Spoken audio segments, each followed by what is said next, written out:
Education system fail आहे. Parking is a main issue of Pune. Fight एकतर्फी होईल, no doubt Annaji win. की लोकशाहीमध्ये निवडणूक हा प्रमुख उत्सव असतो. आता सर्वसामान्याला असा नेता पाहिजे की सगळ्यांना मिळून मिसळून अडचणी सॉल्व्ह करणारे पाहिजेत. मुरलीधर मोहोळचं काय एवढं आम्ही कामं पाहिले. प्रत्येकाने आपलं मतदान हे केलंच पाहिजे. कोणी काय झालं की लगेच त्याला ईडी लावायचं. कधी राष्ट्रवादी तरी यायला पाहिजे, नाही तर काँग्रेस यायला पाहिजे. आम्हाला मतदान करायचंय, जरूर करायचंय. कोणीही समाजसेवेसाठी उद्योग करत नाही. सत्ता असून पण मग इम्प्लिमेंटेशन का झालं, प्रश्न तर सेम राहिले. विषमता खूप पसरलेली आहे. लोकांनी विचार करून ठेवलेला आहे. म्हणजे काय जंगलात गेलो आपण तर धंदा मिळणार आहे का? काय मुरली अण्णा मोहोळच निवडून येते. ट्रॅफिकचा प्रॉब्लेम सगळ्यात महत्त्वाचा आहे. मतदार राजापर्यंत घराघरी जो गेलेला असेल तो निवडून येऊ शकतो. पार्टीला मत द्यायचं असतं. आता तर काय अवघड आहे काँग्रेसचं. लोकसभेसाठी राष्ट्रीय स्तरावरच विचार करावा लागतो.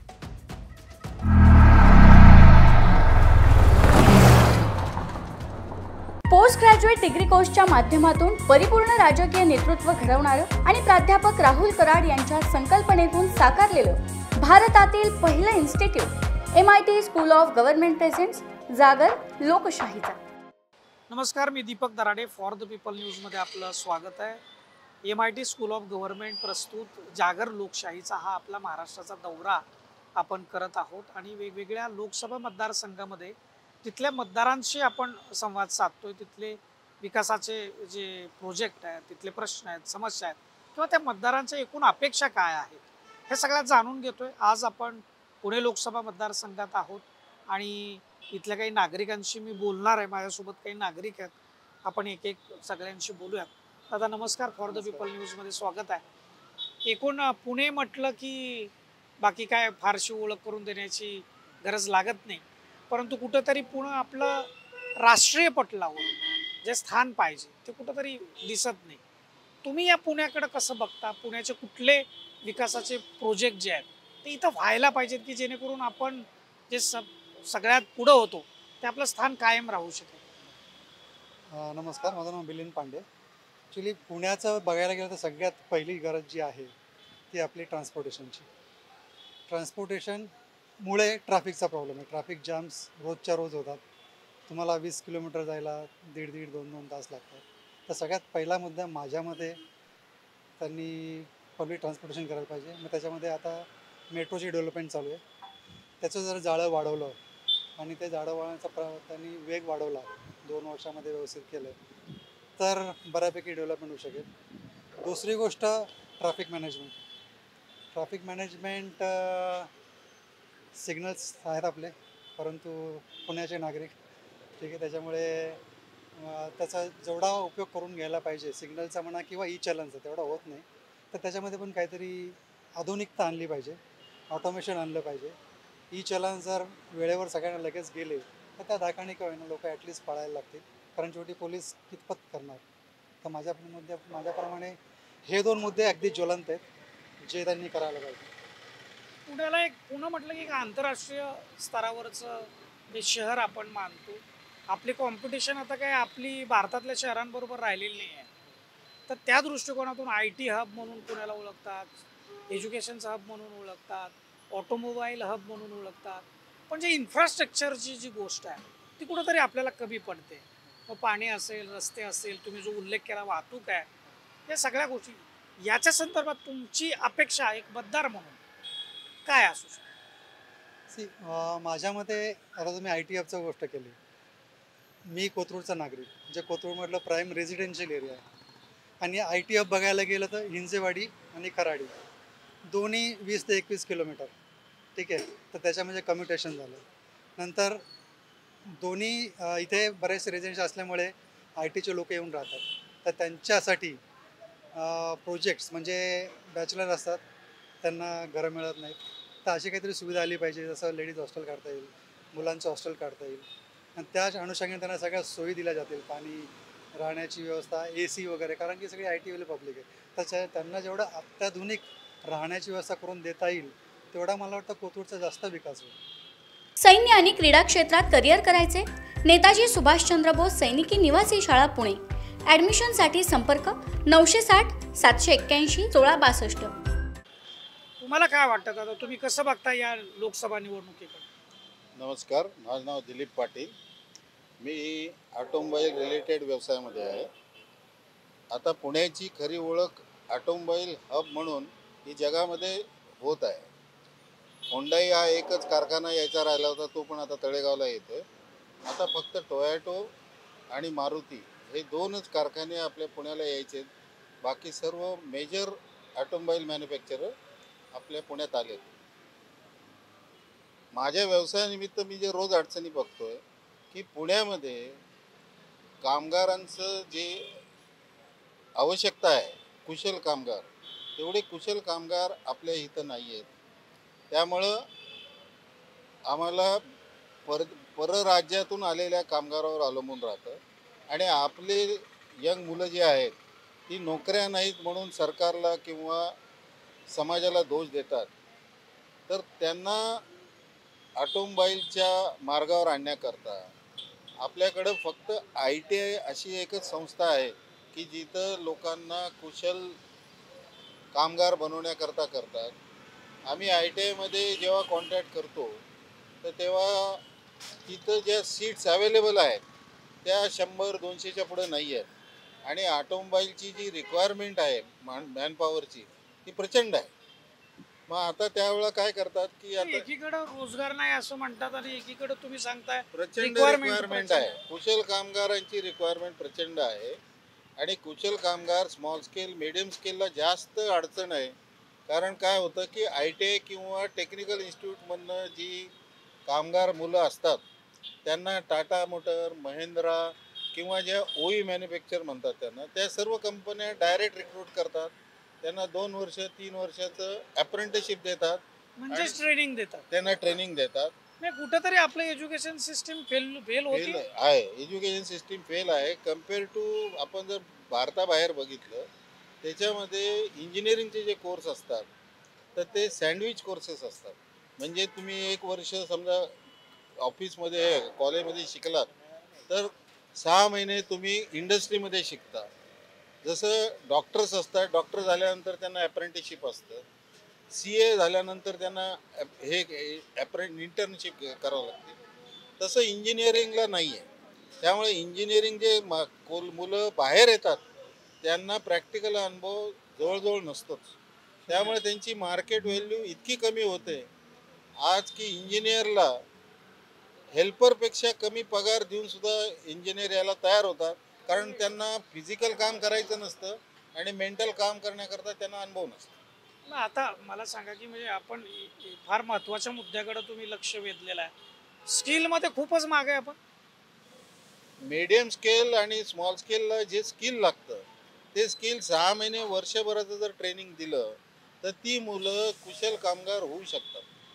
फॉर एक्झाम्पल समजा वेल्डिंगचं काम आहे, वेल्डर आहे, हा वेल्डरला जर शिकवायचं म्हटलं 12वी शिकलेल्या मुलाला 6 महिने 1 वर्ष जर कंपनीमध्ये एखाद्या अनुभव दिला आणि त्याला प्रॉपर टेक्निकल ट्रेनिंग दिलं कंपनीमध्ये तर ती मुलं कुशल कामगार होऊ शकतात.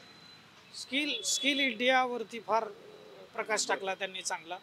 तुमचं काय मत आहे ह्या निवडणुकीच्या निमित्तानं? माझं नाव आहे दीपक देशपांडे. मी रिटायर्ड एम्प्लॉई आहे, रिटायर्ड झालो आहे आणि आता रिटायरमेंट नंतर पुण्यात स्थायिक झालो आहे. मी मिलिंद आणखीन पाटील साहेबांनी सांगितल्याप्रमाणे ते आहेतच. माझ्या मताप्रमाणे जे मुद्दा जो पुण्याला सध्या भेडसावतो आहे तो आहे स्वच्छतेचा.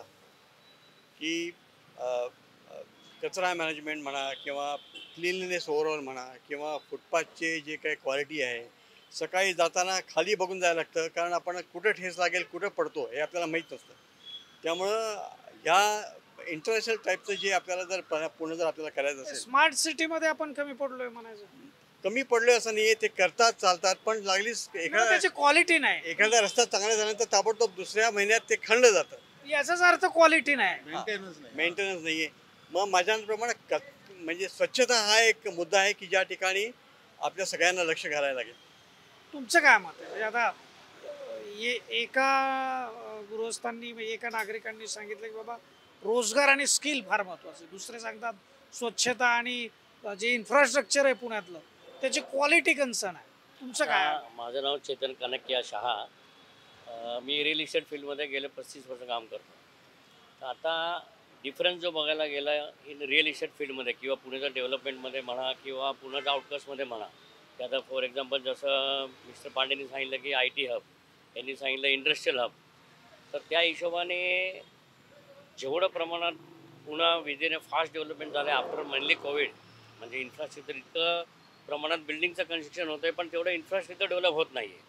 अंग जागा तेवढीच आहे, रोड बी तेवढेच आहे, बाकी ड्रेनेज सिस्टम, बाकी जे अदर जे फॅसिलिटी असायला पाहिजे related to construction point of view, ते बरंचसं कमी प्रमाणात उपलब्ध मिळतं. त्यामुळं ट्रान्सपोर्टेशन जसं म्हणलं त्याप्रमाणे गर्दी वाढते, कारण रोड नाही. कन्स्ट्रक्शन मध्ये पुण्याचा नंबर फार वरती आहे, ते मान्य आहे, पण नंबर 1 असून फायदा नाही. त्या सायमेटिनियसली जर बाकीचा बी विचार करायला आपण गेलो की बाबा जशी बिल्डिंग हाय राईज होती सध्याच्या याच्यामध्ये, तर त्याप्रमाणे तुमचं जसं रोड पाहिजे, तसं पार्किंग पाहिजे. आणि parking is a main issue of Pune. सांगा रस्ते तेवढेच, डेव्हलपमेंट डबल आणि नागरीकरण मोठ्या प्रमाणात. प्रमाणात बरोबर आहे. मला तुम्ही सध्या आपण पहिल्यांदा प्रश्नावरती चर्चा केली, पण हे प्रश्न सोडवण्यासाठी एका खामक्या लीडरची गरज लागते. बरोबर आहे. आणि पुणे जे आहे ते कुठंतरी मिस करत आहे लीडरला. काय आपण 52 पासून जर बघितलं तर पुणे शहराने कायम लोकसभा निवडणुकीच्या माध्यमातून पुणे शहराला एक लीडर दिलेला आहे. तुम्ही कसं बघता या सगळ्या निवडणूक, या सगळ्या प्रश्नाची टॅकल करण्यासाठी कोण लीडर होऊ शकतो? माझ्या मते पुण्यासाठी लीडर असा पाहिजे की जो पुण्याचे जे काही ज्वलंत प्रॉब्लेम त्यांना पण माहीत असतात, पण तो खरं त्याच्यामध्ये स्वतः सहभाग होऊन ते पुढे नेईल. आणि आत्ता सध्या जर बघायला गेलं तर कोविडच्या वेळेला महापौर असताना मुरलीधर अण्णांनी जे काही काम केलं, जेवढ्या हुरूपणे काम केलं, जेवढं इरारीने काम केलं, रात्रंदिवस रस्त्यावर राहून लोकांना, अशा पुढाऱ्यांची गरज आहे की जे लोक पुढे होऊन काम करतील आणि आपोआप त्यांच्यामागे नागरिक जातील. तुमचं काम? माझं म्हणणं यांच्यासारखंच आहे की 5 वर्षे निवडून आल्यानंतर परत आपल्या मतदारसंघात चक्कर न मारणारे बरेच लोक आहेत, पण अण्णांसारखी जी माणसं आहेत ती जर असे पुढे गेली आणि त्यांनी पुण्याला अजून जर जोरानं प्रयत्न केला तर पुण्याचं नाव इंदोर व्हायला वेळ लागणार नाही. मी सहमत आहे की अण्णांसारखाच माणूस पाहिजे. मेन सगळं डेव्हलपमेंट करणारा आणि लक्ष ठेवणारा मेंबर किंवा सभासद असणं ते फार महत्त्वाचं आहे. पर्टिक्युलरली पुण्याचं डेव्हलपमेंट ज्या पद्धतीने चाललं आहे त्याप्रमाणे त्यांनी पूर्णपणे लक्ष देऊन सगळं इन्फ्रास्ट्रक्चर त्यांनी व्यवस्थित बघून डेव्हलप केलं, हीच अशा सगळ्यांना मतदारांना 100% असणार आहे. 3 चेहरे सध्या पुण्यामध्ये, मोहोळ आहेत, दंगेकर आहेत, मोरे आहेत, तिघांमध्ये फाईट आहे. कशी फाईट होऊ शकते? लीडर कोण चांगला? माझ्या मते फाईट एकतर्फी होईल, नो डाऊट अण्णा जीव घेतील. नाही, ते पुढं कोणी नाहीच आहे. अण्णांच्या मागे सर्व कोथरूड आणि पुण्याची जनता आहे, कारण आम्हाला अण्णाबरोबर मोदींना निवडून आणायचं. मोदी आणि अण्णा सेम थिंग, जे आम्ही तिघं मित्र बोलले ते. नागरिकांच्या प्रतिक्रिया आपण बघतोय, काय स्वरूपात प्रतिक्रिया येतात. आणखी नागरिकांशी आपण बोलूयात आणि त्यांची मतं जाणून घेऊयात. इन्फ्रास्ट्रक्चर असेल, प्रश्न असतील आणि एकूणच सध्याची राजकीय परिस्थिती. पुणे लोकसभा मतदारसंघामध्ये आपण विविध नागरिकांशी संवाद साधतोय, त्यांच्याकडून भूमिका जाणून घेतोय. मला सांगा काका, सध्या लोकसभा निवडणुकीचा प्रचार शिगेला पोचला आहे आणि निवडणूक असा एक काळ आहे की याच काळामध्ये सर्वाधिक जास्त नागरी समस्यांची चर्चा होत असते, परंतु कुठेतरी अलीकडच्या काळामध्ये ती चर्चा साईडलाईन होते आणि वेगळ्याच मुद्द्यांवरती चर्चा होते. पण आमचा एक अल्पसा प्रयत्न आहे की पुन्हा एकदा त्या नागरी समस्या, लोकांचे प्रश्न, विकासाची भूमिका याच्यावर जास्त चर्चा व्हायला पाहिजे. तुम्हाला काय वाटतं? तुम्ही कसं बघता या विषयाकडे? नाही, तुम्ही म्हणता त्याच्याबद्दल माझं दुमत नाही आहे, परंतु मला असं वाटतं की आपल्या देशामध्ये जी लोकशाही आहे ती जगातली सगळ्यात मोठी लोकशाही आहे. खंडप्राय देशातली आणि 140 कोटी देशांची 140 कोटी लोकसंख्येचा हा देश जो आहे, याच्यामध्ये असलेल्या विविध जाती आणि धर्म या सगळ्यांचं गुणगोविंदाने हा देश गेले 70-75 वर्ष आता चालू आहे आणि ही लोकशाही यशस्वी करून दाखवली आहे. पण तरी मला असं वाटते की आजही प्रबोधनाची तेवढीच गरज आहे. याचं कारण आहे की लोकशाहीमध्ये निवडणूक हा प्रमुख उत्सव असतो आणि त्या उत्सवाचे स्तर आहे वेगवेगळे. म्हणजे तुम्ही खेड्यामध्ये गेले तर तिथे ग्रामपंचायत असते, मग जिल्हा परिषद असते, मग विधान सभा असते, मग लोकसभा असते. तर या चारही स्तरावरती जो प्रतिनिधी आपण निवडतो त्याच्या तशाच जबाबदाऱ्या पण विभाजित होतात. बरोबर. आता या लोकसभा निवडणुकीच्या निमित्तानं कोणत्या गोष्टी महत्त्वाच्या वाटतात? ह्या लोकसभेच्या निमित्ताने म्हणजे असं आहे की आज आपण जो खासदार निवडणार आहे हा खासदार दिल्लीत जाऊन काम करणार आहे.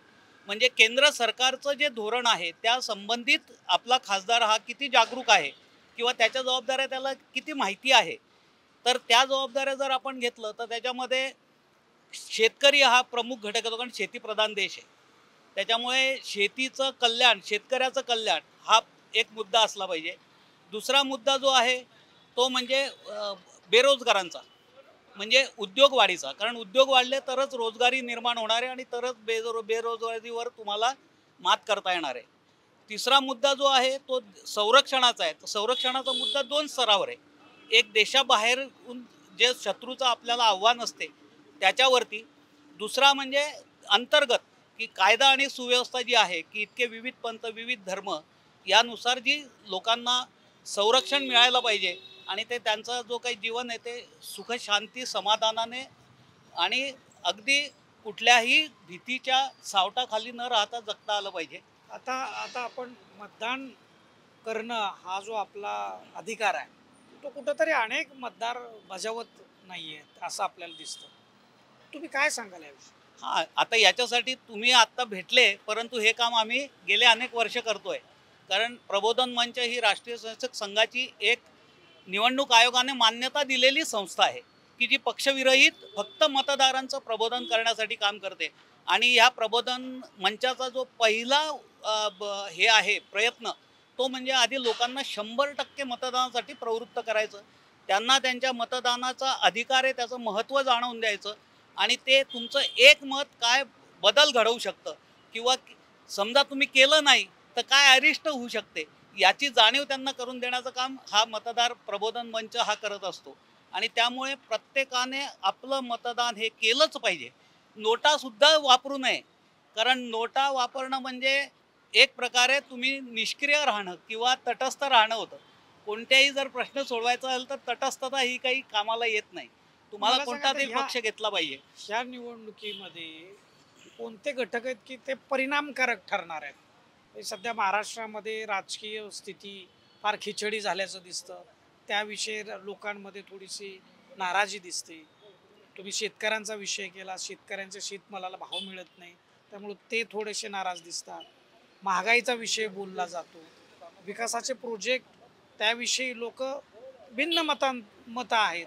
तुम्ही काय बघताय याच्याकडे? मी बघतो असं की हे तुम्ही म्हणता हे सगळे घटक महत्त्वाचे, परंतु या घटकांच्या निराकरणासाठी लागणारा वेळ सुद्धा हा मतदारांनी गृहीत धरला पाहिजे. कारण आपल्याकडे अल्लाउद्दीनचा दिवा नाही की घासला की तो आकात येईल आणि तो म्हणेल मी सगळे प्रश्न सोडवतो.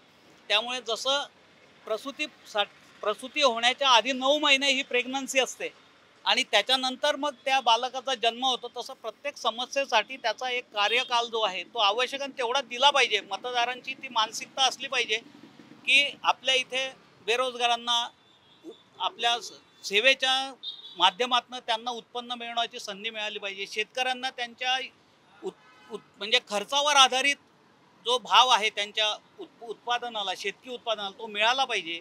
त्याच्यानंतर उद्योगपतींना सुद्धा किंवा उद्योग चालवणाऱ्यांना सुद्धा प्रोत्साहक वातावरण असलं पाहिजे तरच ते उद्योग करतील. कोणी फायद्यासाठी उद्योग करतं, कोणी समाजसेवेसाठी उद्योग करत नाही. त्याच्यामुळे त्यांना पुरेसा वेळ दिला पाहिजे असं तुमचं म्हणणं. माझ्यासोबत आणखी काय गृहस्थ आहेत. कसं बघताय ह्या निवडणुकीकडे? पुण्यात काय वातावरण आहे? पुण्यात चांगलं वातावरण आहे, दोन्ही उमेदवार, पण मतदान हे केलंच पाहिजे प्रत्येकाने. कारण आपण एका विचाराला, विशिष्ट विचाराला मत देतो, त्यामुळे तुमच्याकडे विचार असले पाहिजेत. मला हे नाही तर ते विचार. शेवटी लोकशाहीमध्ये तुम्ही मत नाही दिलं तर कोणीही निवडून येतं. याला काय मत योग्य उमेदवाराला दिलं पाहिजे असतो. मत योग्य उमेदवाराला दिलं सध्या पाहिजे. पुण्यामध्ये 3 उमेदवार आहेत. कोण योग्य उमेदवार वाटतो?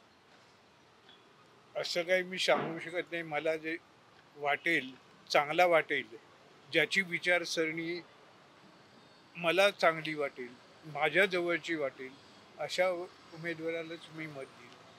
अशा उमेदवाराला मत देईल म्हणजे. माझ्यासोबत आणखी काय तरुण वर्ग आहे. नमस्कार. काय सध्याचं वातावरण आहे पुण्यामध्ये? पुण्यामध्ये 2019 नंतरची ही 2024चं जे मतदान करण्यासाठी लोकांची आता जी उत्सुकता आहे ती प्रचंड मोठ्या लेवलला आहे. आणि खूप नवीन मतदार असतील, नवी तरुण असतील किंवा जे वरिष्ठ जे काय असतील त्यांच्यानुसार आत्ताच्या याच्यामध्ये 3 जे उमेदवार आहेत त्यांना चांगला उत्स्फूर्त प्रतिसादसुद्धा आहे. पण माझ्या मते आता भारतीय जनता पार्टीचं जरा जास्त हे चाललेलं आहे. का बरं? काय 2-3 कारणं सांगू शकाल का? याच्यामधलं एक सर्वात मोठं कारण असं आहे की दिवंगत महाराष्ट्राचे आधीचे आपले पुण्याचे खासदार गिरीश बापट जे आता निर्वतले आहेत गेले, त्यांच्यानंतरचं जर जे कसबा पेठेतलं जे मतदारसंघ होता जो आधीचा होता तो एक तऱ्हेने कोथरूडकडे वळाला आहे. एक प्रकार जर बघितला आपण जे आता मोहोळ साहेब आहेत त्यांना उमेदवारी भारतीय जनता पार्टीने दिलेली आहे. तर माझ्या मतानुसार तरी कोथरूड असेल किंवा पुण्याचा इतर जो भाग असेल जो भारतीय जनता पार्टीचा हक्काचा एक वर्ग आहे जो भारतीय जनता पार्टीला सलग कित्येक वर्ष मतदान सातत्याने करत आलेला आहे, त्याचा प्रभाव हा फार मोठा असेल मतदानामध्ये आणि त्याचा तुम्हाला निकाल नक्कीच 4 जूनला दिसेल असं मला वाटतं. 4 जूनला दिसेल निकाल असं यांचं म्हणणं आहे. अजून काही नागरिकांशी आपण बोलूया. रिक्षावाले काही आहेत आपल्यासोबत, त्यांच्याकडून जाणून घेऊया. पुणे लोकसभा मतदारसंघासाठी आता निवडणूक होते. प्रचार फार चेगेला पोहोचलाय. जसं उन्हाळ्यातलं तापमान वाढतंय तसंच प्रचाराचं सुद्धा त्याचंही तापमान वाढलंय. तुम्ही कसं बघताय या निवडणुकीकडे? आत्ताच्या इलेक्शनला महत्त्वाचा मुद्दा म्हणजे कसं आहे, सर्वसामान्यांना पाणी, लाईट आणि महत्त्वाची नोकरी नाही आहे. सगळं सरकार काय करते, आश्वासनं देते, नोकऱ्या मिळत नाही. कॉन्ट्रॅक्टवरती कामाला घेतात. 6-6 महिने वर्ष झाल्यानंतर लोकांना टायमिंगला पगार मिळत नाही. 2-2, 3-3 महिने. रिक्षावाल्यांची तीच चाल आहे. रिक्षावाल्याला वेळेला सगळे सुविधा देतात, काय देतात, परमिटची टाकी पाशिंगचे पैसे वाढवले, परमिटची किमती वाढवलेले आहेत आणि धंदा तर आमचा शांत आहे. आता सर्वसामान्याला असा नेता पाहिजे की सगळ्यांना मिळून मिसळून अडचणी सॉल्व्ह करणारे पाहिजेत. वरच्या लेवलला त्यांच्या मताने बोलतात ते, सर्वसामान्यांच्या अडचणी सॉल्व्ह होत नाहीत. ते एकदा प्रचारापुरते आपल्या सर्वसामान्यांची अडचणी संसदेमध्ये मांडणारा नेता पाहिजे. हा, संसदेमध्ये मांडणारा नेता पाहिजे. तळागाळातले जनतेच्या कामाचं ज्या चर्चा सगळ्यांना माहिती असा नेता पाहिजे. कोण वाटतो मग असं? आता पुण्यामध्ये 3 उमेदवार आहेत आणि तिघही विजयाचा दावा करतात. तुम्हाला काय वाटतं? आमच्या मते तर सर्वसामान्यांच्या कामासाठी वसंत मोरे सहकार्य करतात. आमच्या काय अडचणी असतील किंवा काय असतील तर वसंत मोरे आम्हालाही सहकार्य करतात. माझ्या मते वसंत मोरे असू शकतो किंवा मोहोळ सुद्धा आहेत, पण वसंत मोरे जास्त आहे आमच्या मते. दंगेकरांचं काय? दंगेकरांचं आहे ते खालच्या ह्याच्या पातळीवरून ते वरचे आलेले सत्तेमध्ये, पण आता काँग्रेसची सत्ता आता तर काय अवघड आहे काँग्रेसचं. लोकांची आहे काहींची इच्छा बाबा मतदान होऊ शकतं, पण एक वैयक्तिक मत मागितलं ते. काम करणारा माणूस आहे, त्याबद्दल काही हे नाही. दुईमत नाही आमचं दुईमत नाही. आले तर दंगेकर बी येऊ शकतात, नाही तर वसंत मोरे.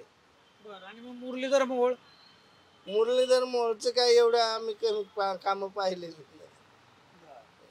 कामं पाहिलेली नाही, पण भाजपचे उमेदवार आहेत ते. भाजपाचं संघटन मोठं आहे पुण्यामध्ये. पुण्यामध्ये मोठं संघटन असलं भाजपचं तरी कोणी काय झालं की लगेच त्याला ईडी लावायचं. ही कुठली पद्धत आहे? इथून मागे काय इलेक्शन पाहिले नाहीत का? इतके इलेक्शन होऊन गेले आजकाल, कधी कोणच्या याने ईडी लावले नाहीत. आजकाल ईडीचेच फॅस्ट निघाले नुसते. तुम्हाला हे फोडाफोडी ईडी हे मान्य नाही? हे मान्य नाही अजिबात. असे पुणे लोकसभाची निवडणूक चालू आहे. पुण्यामध्ये 3 उमेदवार आहेत. वसंत मोरे आहेत, मुरलीधर मोहोळ आहेत, रवींद्र दंगेकर आहेत. तिघही निवडून येण्याचा दावा करतायत. पुणेकरांसमोर त्यांच्या भूमिका मांडतायत. तुमच्या दृष्टिकोनातून कोण योग्य उमेदवार वाटतो? माझी आता भूमिका असं आहे की आता कधी राष्ट्रवादी तरी यायला पाहिजे, नाही तर काँग्रेस यायला पाहिजे. राष्ट्रवादी यायला पाहिजे नाही तर काँग्रेस. इथं काँग्रेसचा उमेदवार आहे. हा, मग काँग्रेस तेच ना, काँग्रेसचा उमेदवार यायला पाहिजे. दंगेकर. इथं काँग्रेसचा उमेदवार. दुसरे काका आहेत माझ्यासोबत. काय म्हणतात, तुमचं काय म्हणणं आहे? आता मला उमेदवाराच्या बाबतीत बोलायचं झालं तर तो जनसेवक हा महत्त्वाचा आहे. आणि जनसेवक हा असायला पाहिजे की तो तळागाळातल्या लोकांपर्यंत पोहोचायला पाहिजे आणि त्याच्याकडे संपत्तीची हाव नसायला पाहिजे. आता मी एक स्वामी विवेकानंदांचं वाक्य मी तुम्हाला म्हणून दाखवतो की जोवर माझ्या मातृभूमीतील कोट्यावधी लोक उपाशी राहतील तोवर त्यांच्याच पैशाने शिक्षण घेऊन हेतुपुरस्सर त्यांच्याचकडे दुर्लक्ष करणाऱ्यांना मी कृतज्ञ आणि पापी समजतो. भुकेलेल्या अशा सुमारे 20 कोटी देशबांधवांना पिळवटून त्यांच्याच पैशावर चैन करीत थाटामाटत हिंडणाऱ्यांची मला घृणा वाटते. बंधूंनो, आज आपण निर्धन आहोत, नगण्य आहोत, परंतु आपल्यासारख्या गरीबाकडूनच ईश्वराने आजवर अशीच कार्य करून घेतलेली. आम्हाला मतदान करायचंय, जरूर करायचंय. आम्हाला उमेदवार आमच्या आवडीचा निवडून द्यायचा आहे, पण तो संपत्तीच्या बाबतीत हे नको आहे, काय म्हणतात, हावरा नको आहे.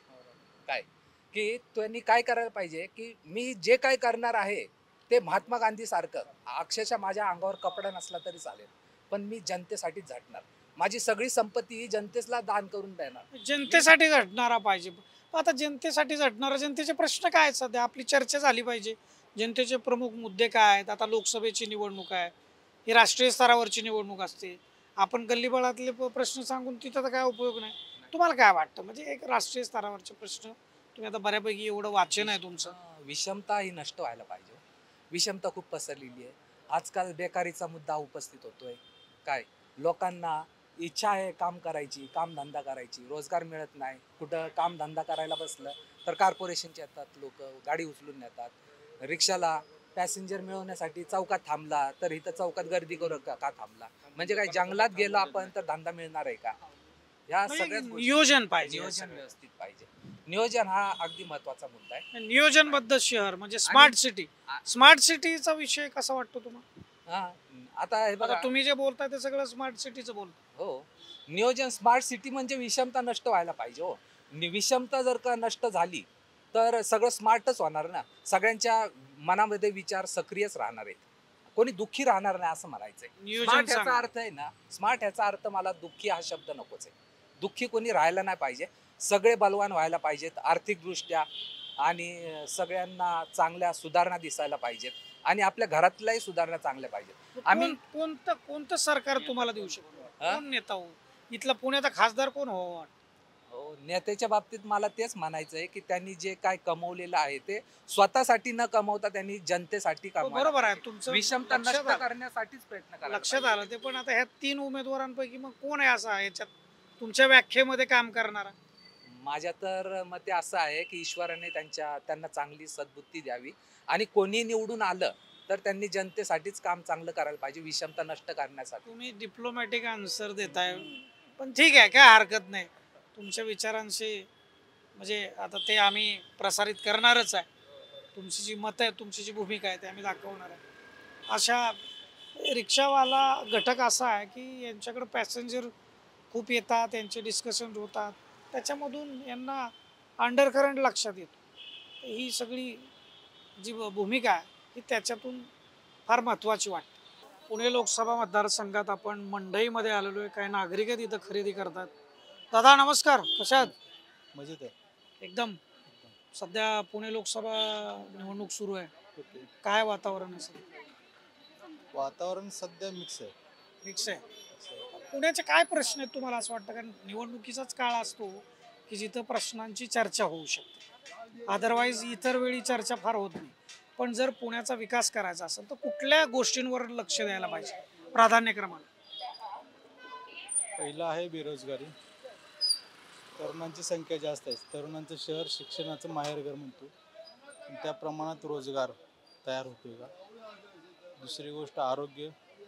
आरोग्याच्या सुविधा आहेत पण आरोग्य मापात राहिले का दराच्या हिशोबाने? तिसरं आहे शिक्षण. लहान मुलांचं शिक्षण भयंकर महाग झालं, कवरी क्षेत्राच्या आत नाहीच. मोठं PG लेवलचं शिक्षण सर्वसामान्याच्या आवाक्यात आहे का नाही प्रश्न आहे. चौथा आहे रस्ते, पण एखाद्या एक दोन किती दिवस- वाढवणार रस्ते? नाही, जागाच नाही. शहरच वाढू शकत नाही, फुगलेलं आहे. Capacity नागरिकांची संपली. संख्या तर वाढते. चौबाजूनं साधारणतः पश्चिम महाराष्ट्रातून, विदर्भातून, मराठवाड्यातून, खानदेशातून, मुंबईनंतर प्रेफरन्स पुण्याला मिळतो शिक्षणासाठी, नंतर रोजगारासाठी. परत स्थिर ते इथंच होतात, कुटुंब घेऊन इथंच स्थिर होतात. ते शहराची कॅपॅसिटी आता 65 किलोमीटरच्या रेंजमध्ये जाऊन दिसली. स्टेशनपासून साधारण 60-65 किलोमीटर कुठेही जा, पुण्यात असलं जाईल ना, मी पुण्यात आहे, असं ते इतकं मोठं शहर झालं. असं लोक म्हणतात. हा, मी पुण्यात आहे. मी सांगायला तळेगावला पुण्यात असेल राहा. तरी पुण्यात आहे, इकडे शिरूरला गेलं तरी मी पुण्यात आहे असं म्हणतात. मग ते किती फूक होणार तुम्ही? याचा विचार प्राधान्यानं व्हायला पाहिजे. डिसेंट्रलायझेशन व्हायला लागेल. म्हणजे ज्या गोष्टीचं इथं कॉन्सन्ट्रेशन व्हायला लागेल त्याचं डिसेंट्रलायझेशन व्हायला लागेल. आता ह्या निवडणुकीच्या निमित्तानं काय वाटतं, हे याच्यावर चांगलं काम करेल असं कोणतं नेतृत्व आपल्याला पुण्याला पाहिजे? नेतृत्व आता तसं सांगणं कठीण आहे.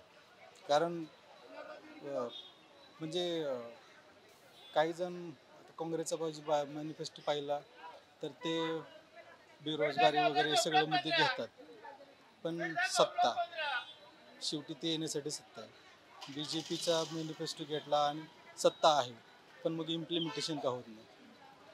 सत्ता असून पण मग इम्प्लिमेंटेशन का झालं नाही? प्रश्न तर सेम राहिले. मागच्या 10 वर्ष सलग तुम्ही सत्तेत आहात आणि मग काँग्रेसला सत्ता मिळाली तरी इम्प्लिमेंटेशन त्या लेवलवरती जाऊन होणार. असे दोन्ही आहेत. म्हणजे आत्ता आणि एकूण महाराष्ट्रात जी तोडफोड झाली, नागरिकांमध्ये वेगवेगळ्या प्रतिक्रिया आहेत. तुम्हाला कसं वाटतं तुमच्या दृष्टिकोनातून ही गोष्ट? दादा कोंडकेंचा पळवा पिक्चर पाहिलं, पळवा तेच काही नाही, दिसते सापडते उचला खिशात घाला पळवा, माझा आहे मला मिळते. म्हणजे असा जो यशवंतराव चव्हाणांचा महाराष्ट्र म्हटला जातो, म्हणजे जो आदर्शवाद आपण घालून दिला त्या देशाला की असं तुम्ही चालवा, कुठंच नाही अशी. पण मग याचा परिणाम होईल निवडणुकीवर? 100% होईल.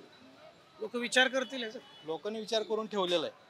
अच्छा, करून ठेवलाय. लोक वाट बघायला ज्या त्या ठिकाणी तिथे ते दाबतील. तर आता तुम्हाला 4 जूनला तुम्ही आमच्यापेक्षा जास्त समाजात फिरता, समाज आमच्यापेक्षा तुम्हाला जास्त कळतो, पण 4 जूनला त्याचं परक्युशन तुम्हाला दिसेल. पुण्यात काय होऊ शकतं? पुण्यातही त्याचा परिणाम होईल? पुण्यात काँग्रेसच्या सीट, आत्ताची सीट आहे ती मागची काहीतरी 3-3.25 लाखाच्या दरम्यानची सीट आहे, मागच्या वेळी पडलेली मत.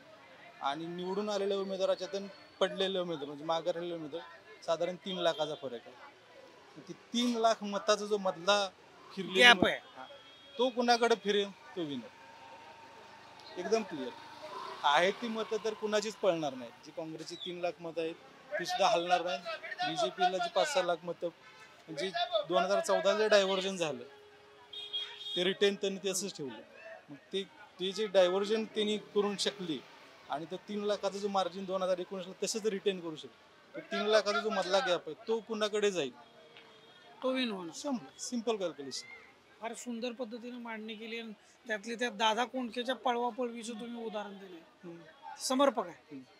थँक्यू. समर्पक. थँक्यू. आणखी काही नागरिक आहेत माझ्यासोबत, त्यांच्याशी बोलूयात आपण. नमस्कार दादा, काय परिस्थिती? सध्या लोकसभा निवडणुकीचं वातावरण सुरू आहे. पुणे लोकसभामध्ये जोराचा प्रचार सुरू आहे. तुमच्या दृष्टिकोनातून पुणे लोकसभामध्ये कोणते प्रश्न महत्वाचे आहेत? लोकसभेमध्ये आता काय ट्रॅफिकचेच इथं प्रॉब्लेम आहे मंडईमध्ये. सुव्यवस्था, पाण्याचा प्रश्न, हे खड्डे खुड्डे, कोण कुठे न इंडिकनं घुसते त्याला काय परमानच नाही. नाही तर ट्रॅफिक सक्षम नेतृत्व नाही. पुण्याला सक्षम नेतृत्व आहे का? आता नेतृत्व हे खासदार केलं होईल ना.